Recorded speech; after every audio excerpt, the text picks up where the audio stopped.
በስመ አብ ወወልድ ወመንፈስ ቅዱስ አሐዱ አምላክ ብለን የመስቀልን ታሪክ እንጀምራለን። በ10 ቀን ጌታችን ኢየሱስ ክርስቶስ የሰውን ልጅ ለማዳን በቀራንዮ የተሰቀለበት መስቀል የተገኘበት ቀን ነው። የዚህ የከበረው ዕፀ መስቀል መገኘት 2 ጊዜ ሆኗል። መጀመሪያ በንግሥት እሌኒ እጅ ነው። እርሷም ለእግዚአብሔር ወንድ ልጅ ወልጄ የነገሰ ክርስቲያንም የሆነ እንደሆነ የተሰቀልክበትን ዕፀ መስቀል ፈልጌ ከቦታውም አውጥቼ ለክርስቲያኖች አብነት አስቀምጣለሁ ብላ ነበር። ከዚህም በኋላ እግዚአብሔር ስዕለቷን ሰምቶ ቆስጠንጢኖስ የሚባል ልጅን ወልዳለች። እርሱም ነገሰና የኦርቶዶክስ ክርስትና እምነትን ተከተለ፣ እንዲሁም አጸና። ከዚህ በኋላም ንግሥት እሌኒ ሰራዊት አስከትላ ወደ ኢየሩሳሌም ሄደች። በደረሰችም ጊዜ መስቀሉ የተቀበረበትን ቦታ መረመረችና የሚነግራትም አጣች። ከዚህ በኋላም የአይሁድ ወገን የሆነ ሽማግሌ ስሙ ኪራኮስ የተባለ ሰው አገኘች። በጠየቀችውም ጊዜ የአይሁድ ወገን ነውና አልናገርም አላት። እርሷም ጨው የበዛበት ምግብ አበላችውና ውሃ እንዳይጠጣ ከለከለችው። በውሃ ጥምም ተቃጠለ። ከዚህ በኋላም ልናገር አለና በጎልጎታ 3 ተራሮች አሉ፣ ከእነርሱ አንደኛው ነው የሚመስለኝ አላት።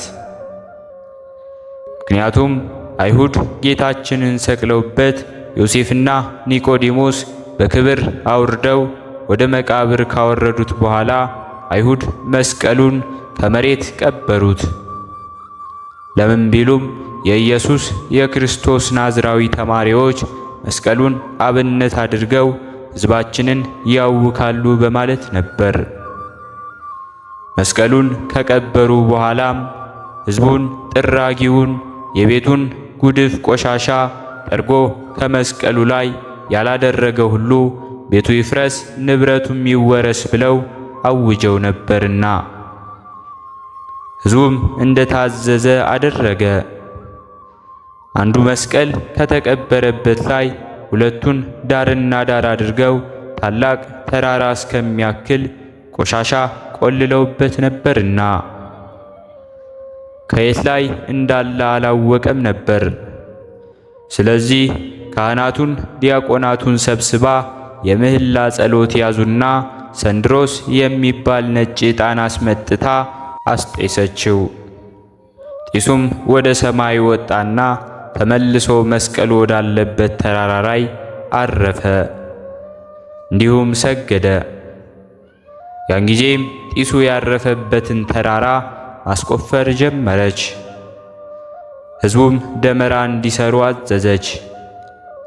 እሌኒም መስቀሉ በተገኘ ጊዜ መላው ዓለም ብርሃን ይታያል፣ ያን ጊዜም መስቀሉ እንዳገኘሁት ይታወቅ ዘንድ ደመራችሁን አቃጥላችሁ ደስታችሁን ግለጹ ብላ ሕዝቡን ነገረቻቸው። መጋቢት 10 ቀንም ከመስቀሉ ደረሱ። መጀመሪያም ዳክርስ የተባለው ሽፍታ የተሰቀለበት መስቀል ተገኘ። ነገር ግን ምንም ምልክት አላሳየም።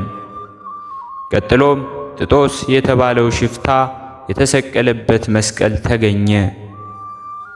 አካባቢውም በትንሽ ብርሃን ሆነ። ቀጥሎም ጌታችን መድኃኒታችን ኢየሱስ ክርስቶስ የዓለም መድኃኒት መድኃኔ ዓለም የተሰቀለበት መስቀል ብርሃን ለብሶ ብርሃንን ተጎናጽፎ መጋቢት 10 ቀን ተገኘ። መስቀሉንም ባወጡት ጊዜ ዓለም በሙሉ ብርሃን ሆነ። ያን ጊዜም ሕዝበ ክርስቲያን በሙሉ ደመራቸውን በችቦ እያለኮሱ ይሄው መስቀሉ፣ ይሄው ንግሥት እሌኒ ያገኘችው እያሉ ደመራቸውን አቃጥለዋል። ድውያንም ተፈውሰዋል፣ ሙታንም ተነስተዋል። መስቀል መልዕልተ ኩሉ ነገር መስቀል ከሁሉ በላይ ነው እንዳለ ቅዱስ ጳውሎስ፣ ይህንም አብነት ሆኖ ዛሬ በሕዝበ ክርስቲያኑ በሙሉ መስከረም 17 ቀን ደመራ መስቀል እዮሃ በመባል ይታወቃል። በታላቅ ሁኔታም ይከበራል። ከዚህ በኋላ ንግሥት ኢሌኒ መስቀሉ ከተገኘበት ላይ ቤተ ክርስቲያን አሰርታ በኋላም ንግሥት ኢሌኒ መስከረም 17 ቀን መስቀሉን አስገብታ አስቀመጠች። ከዚያም በኋላ ወደ ሀገሯ ወደ ሮም በደስታ ተመለሰች። ሁለተኛም ንጉሥ ሕርቃል በሮም በነገሰ ዘመን ከፋርስ መሳፍንት አንዱ ወደ ኢየሩሳሌም ወረደና መስቀሉ ካለበት ቤተ ክርስቲያን ደርሶ ሲፈራ ተመለከተው። ለማንሳትም እጁን ዘረጋ። ከመስቀሉም እሳት ወጥቶ እጁን አቃጠለው። ከክርስቲያን በቀር ምንም ማን ቢሆን እንደማይነካው ሰዎች ነገሩት። ሁለት ዲያቆናትም ይዞ የከበረ መስቀሉን እንዲሸከሙ አደረገ። ከኢየሩሳሌምም ብዙ ሰዎችን ማርኮ ወደ አገሩ ተመለሰ።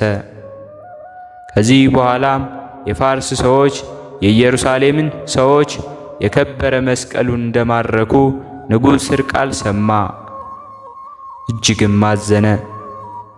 ምዕመናንን እንዲጾሙና እንዲጸልዩ አዘዘና ወደ ፋርስ ዘመነ መሳፍንቱንም ተዋጋቸውና ገደላቸው። ከዚህም በኋላ የከበሩ ዲያቆናትንና ዕፀ መስቀሉን ፈልገው አላገኟቸውም። መስቀሉንና ሕዝቡን ማርኮ የወሰደው መስፍን ከማረካቸው ሰዎች የካህናት ወገን በቤቱ ነበረች። እርሷም የከበረ መስቀልና ሁለቱ ዲያቆናትን ገሎ ሲያስቀብራቸው በቤቱ መስኮት ሆና ትመለከት ነበርና። ወደ ንጉሥ ሕርቃልም ቀረበችና ነገሩን ነገረችው። ይህንንም በሰማ ጊዜ ደስ አለው። ከዚህ በኋላም ካህናትና ዲያቆናትን ሰብስቦ ከብዙ ሰራዊት ጋር ያች ብላቴና እየመራቻቸው ወደ ቦታው ደረሱ። የከበረ መስቀልንም አገኙት። ንጉሡም በልብሰ መንግሥቱ ጠቅልሎ አጎናጽፎ በታላቅ ክብር ወደ ቁስጥንጥንያ ከተማ ወደዚያ ወሰደው። በቤተ ክርስቲያን ውስጥም አስቀመጠው። ንግሥት ኢሌኒ መስከረም 17 ቀን ቤተ ክርስቲያኑን አንግሳ አክብረዋለች።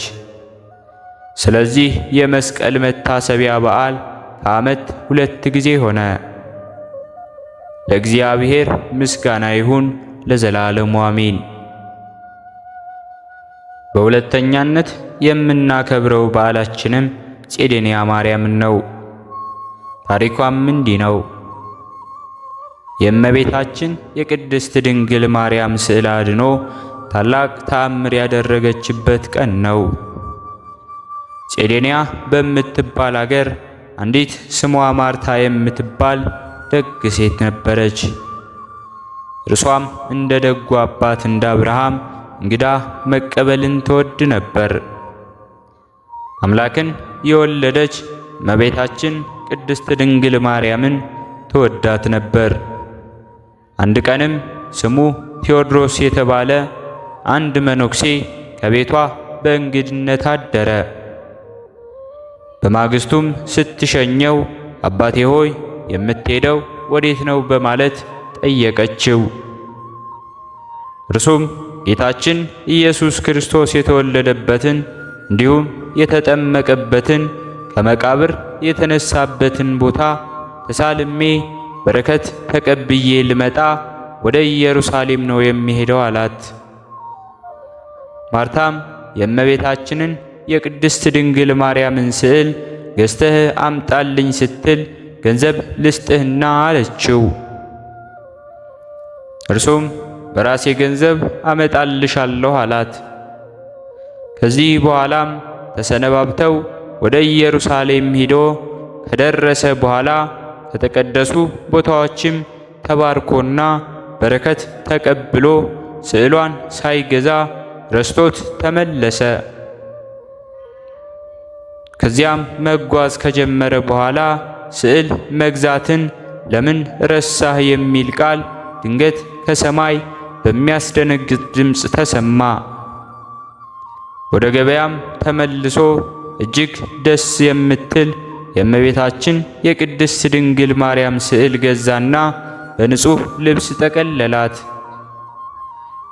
በጎዳናውም እየተጓዘ ሳለ ከሚያስፈራ ዱር ውስጥ ወንበዴዎች ተነሱበትና ሊሸሽም ወደደ።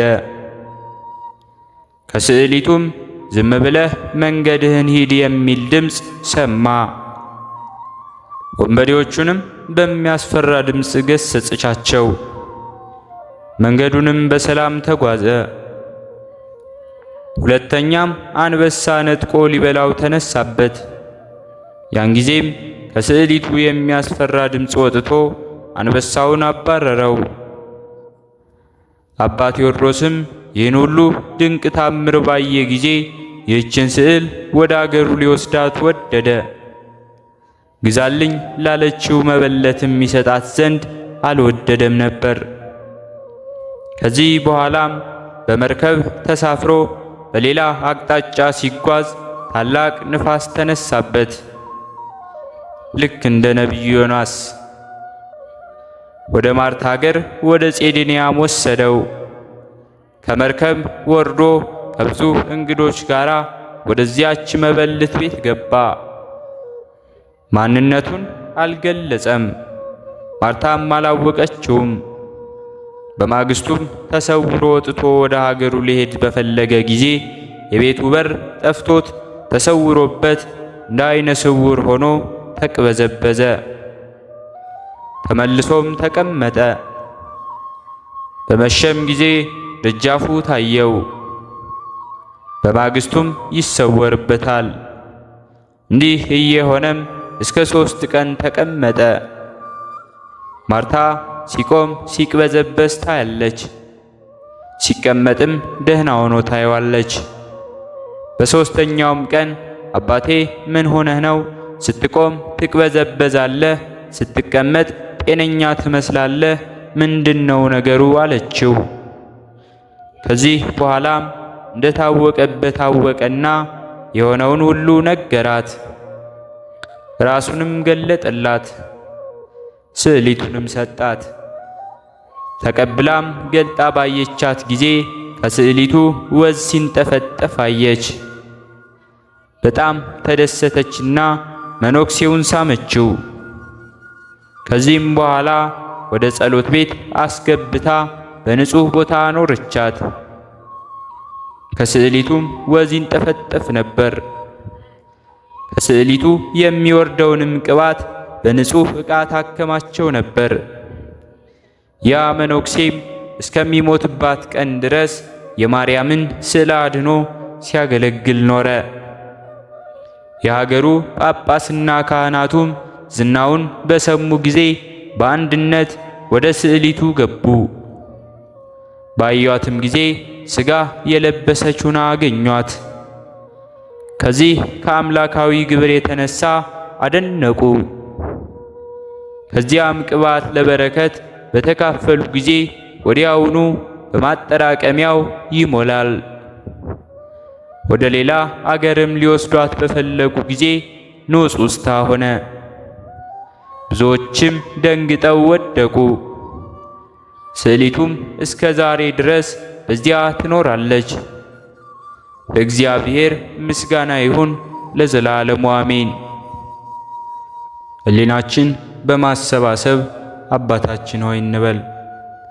አባታችን ሆይ በሰማያት የምትኖር፣ ስምህ ይቀደስ፣ መንግሥትህ ትምጣ፣ ፈቃድህ በሰማይ እንደሆነች እንዲሁም በምድር ላይ ትሁን። የዕለት እንጀራችንን ስጠን ዛሬ፣ በደላችንንም ይቅር በለን እኛም የበደልነውን ይቅር እንደምንል፣ አቤቱ ወደ ፈተናም አታግባን ከክፉ ሁሉ አድነን እንጂ መንግሥት ያንተ ናትና ኃይል፣ ክብር፣ ምስጋና ለዘላለሙ አሜን። እመቤታችን ቅድስት ድንግል ማርያም ሆይ በመልአኩ በቅዱስ ገብርኤል ሰላምታ ሰላም እንልሻለን። በሐሳብሽ ድንግል ነሽ፣ በሥጋሽም ድንግል ነሽ። አሸናፊ እግዚአብሔር እናት ሆይ ሰላምታ ላንቺ ይገባሻል። ከሴቶች ሁሉ ተለይተሽ አንቺ የተባረክሽ ነሽ፣ የማኅፀንሽን ፍሬ የተባረከ ነው።